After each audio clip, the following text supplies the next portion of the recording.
आगरा में आजादी के अमृत महोत्सव अंतर्गत इसरो के निदेशक छात्रों को अंतरिक्ष के क्षेत्र में देश को मिली उपलब्धियों के बारे में बताया। इस दौरान वैज्ञानिकों ने छात्रों के तमाम सवालों के जवाब भी दिए।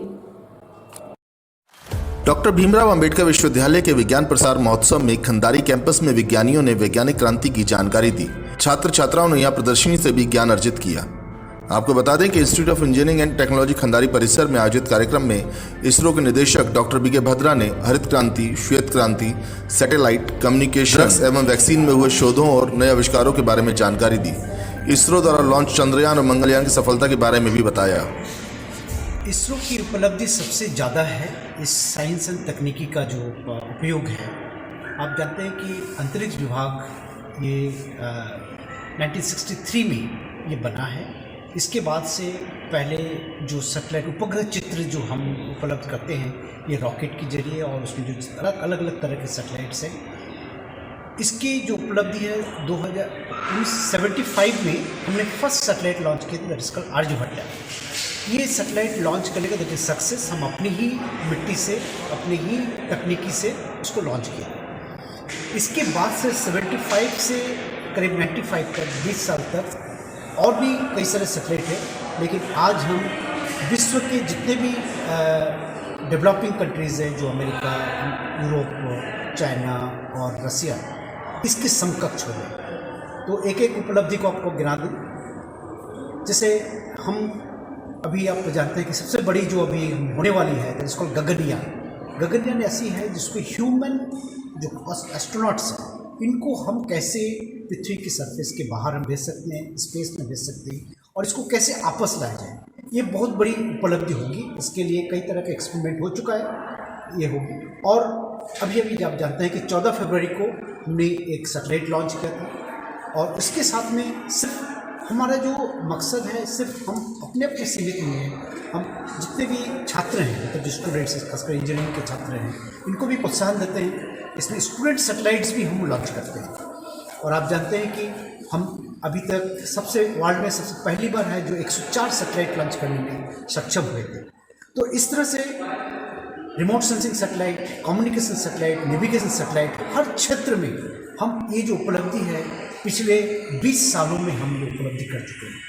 तो बाकी साइंस एंड टेक्नोलॉजी जो DRDO जैसे हैं या विज्ञान के जो साइंस एंड टेक्नोलॉजी हमारे यूनिवर्सिटी में है, सभी लोग कर रहे हैं, लेकिन इनकी उपलब्धि सबसे बड़ी है। सिर्फ हम पृथ्वी पर नहीं, हम इस पृथ्वी की सतह से चंद्रमा पर और मंगल ग्रह तक भी हम पहुंच चुके हैं और ये फर्स्ट एक ही अटेम्प्ट पर ही हम उनको वहाँ तक पहुँच चुके हैं और ये बहुत बड़ी उपलब्धि है। लेकिन इसके पीछे एक दिन का काम नहीं है, कई सारे तकनीकी उपलब्धि तक करना पड़ता है, इसके R&D रिसर्च एंड डेवलपमेंट करना पड़ता है, तब जाके हम इसको उपलब्ध कर सकते हैं।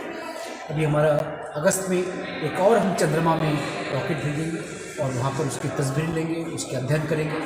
तो इस तरह से पृथ्वी से लेते हुए चंद्रमा और मंगल ग्रह तक हम इसकी कई तरह के हमारे प्लान हैं, मिशन हैं और इसको हम सक्सेसफुली हम इसको लॉन्च करेंगे। ऐसे कि हमारे जो फादर ऑफ स्पेस मिशन जिनको बताया था डॉक्टर विक्रम साराभाई, इनका सबसे बड़ी जो मोटो थी, हम एप्लीकेशंस करेंगे। ये जो सैटेलाइट लॉन्च करते हैं, इतने रॉकेट्स और सैटेलाइट, इसमें काफ़ी खर्च होता है।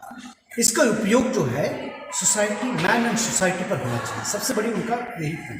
तो हम क्या करते हैं, इस आंकड़ों को जैसे कम्युनिकेशन करते हैं, हम जैसे मिट्टी के बारे में ये करते हैं, फिर आपका जो नेचुरल रिसोर्सेज बोलते हैं जैसे फॉरेस्ट है, खासकर खेती के बारे में हम सबसे बड़ी उसकी जो आंकड़े कलेक्ट करते हैं उपग्रह चित्र से, इसकी योगदान है। फिर पानी के बारे में कहाँ पर क्या उपलब्ध हो सकती है। फिर अर्बन स्टडीज़ जो होती है, जैसे मान लो कि कोई रूरल एंड अर्बन स्टडीज़, उसके बारे में हम, तो इस उपग्रह का मेन मकसद है कि हम कैसे इसको सोसाइटी में अलग अलग तरह के जो उपयोग है उनको कैसे हम सॉल्यूशन दे सकते, यही हमारा मकसद है। वहीं इस दौरान छात्र छात्राएं जहां इसरो की कामयाबी पर गौरवान्वित होते हुए दिखाई दिए, वहीं उन्होंने अपने कई सवालों के जवाब भी इसरो के निदेशक से पूछे। कुछ उन्होंने एक तो मार्स के बारे में बहुत सारी इन्फॉर्मेशन दी थी, मैंने सिर्फ मूवी देखी थी मिशन मंगल, बट उन्होंने आज रियल फैक्ट्स बताए। लाइक हमें वो चीज़ें रियलिटी में पता चली कि हाँ रियलिटी में ऐसा हुआ था और इन्होंने किस तरीके से बैक जो वर्क जो करा है, तो उन्होंने सारी इन्फॉर्मेशन दी किस तरीके से से कैलकुलेशन होती है, टाइमिंग्स किस तरीके से होती है, और हमारा बैकग्राउंड सेम है, like I am also from science, तो मुझे स्पेस में थोड़ा इंटरेस्ट था। तो उन्होंने इसरो के बारे में भी बताया कि उनका क्या योगदान रहा, इसरो ने कितना कुछ दिया है भारत को, और हम पूरे दुनिया में किस तरीके से अपनी एक जगह बनाने जा रहे हैं। तो ये सारी इन्फॉर्मेशन मिली और प्राउड फीलिंग आई, बिकॉज जब हम मिलते हैं ऐसे लोगों से रियलिटी में, तब हम अपनी वैल्यू समझ में आती है कि हाँ इंडिया भी कुछ कर रहा है। इसके लिए बहुत अच्छी बात है कि हम मतलब स्पेस में जा रहे हैं, वहाँ पे न्यू इन्वेंट कर रहे हैं अच्छी चीज़ें और नॉलेज गेट कर पा रहे हैं वहाँ से। ठीक।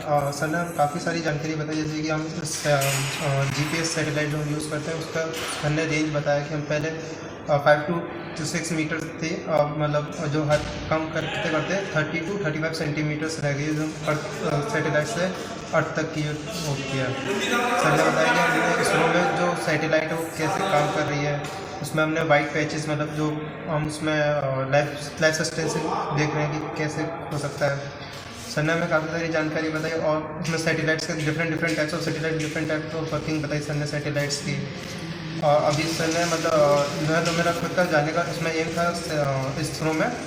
सर ने बताया कि उसको कैसे आगे कैसे फर्दर उसमें हम अंदर जा सकते हैं, मतलब कौन कौन से पेपर जस्ट लाइक काउंसलिंग की उन्होंने आप लोगों यस की। सर, तो काउंसलिंग करी उन्होंने, मतलब बताया कि हम किस तरह मतलब क्या क्या पढ़ाई करके उसमें अंदर जा सकते हैं और क्या क्या उसमें हम रिसर्च डेवलप कर सकते हैं। सर ने बताया कि अभी हमारे पास मतलब इसरो मतलब ओपन साइट खोल रखा है कि मतलब वो उसमें प्रॉब्लम्स आते हैं, एक स्टूडेंट्स लेवल के लिए प्रॉब्लम्स आते हैं कि हम उसको सॉल्व करते हैं, तो इसरो हमें बुलाता है, हम जो भी सॉल्व करता है स्टूडेंट उसे 15-20 दिन का एक टूर मिलता है और इसरो की तरफ से वो उनके यहाँ बुलाते हैं, फिर उधर मतलब विजिट कराते हैं कि जो मतलब जो भी उस प्रॉब्लम को सॉल्व करके उधर जाता है इसरो पर, तो उधर उनको 15-20 दिन का टूर मिलता है कि कैसे काम करता है इसरो और कैसे आगरा के सागर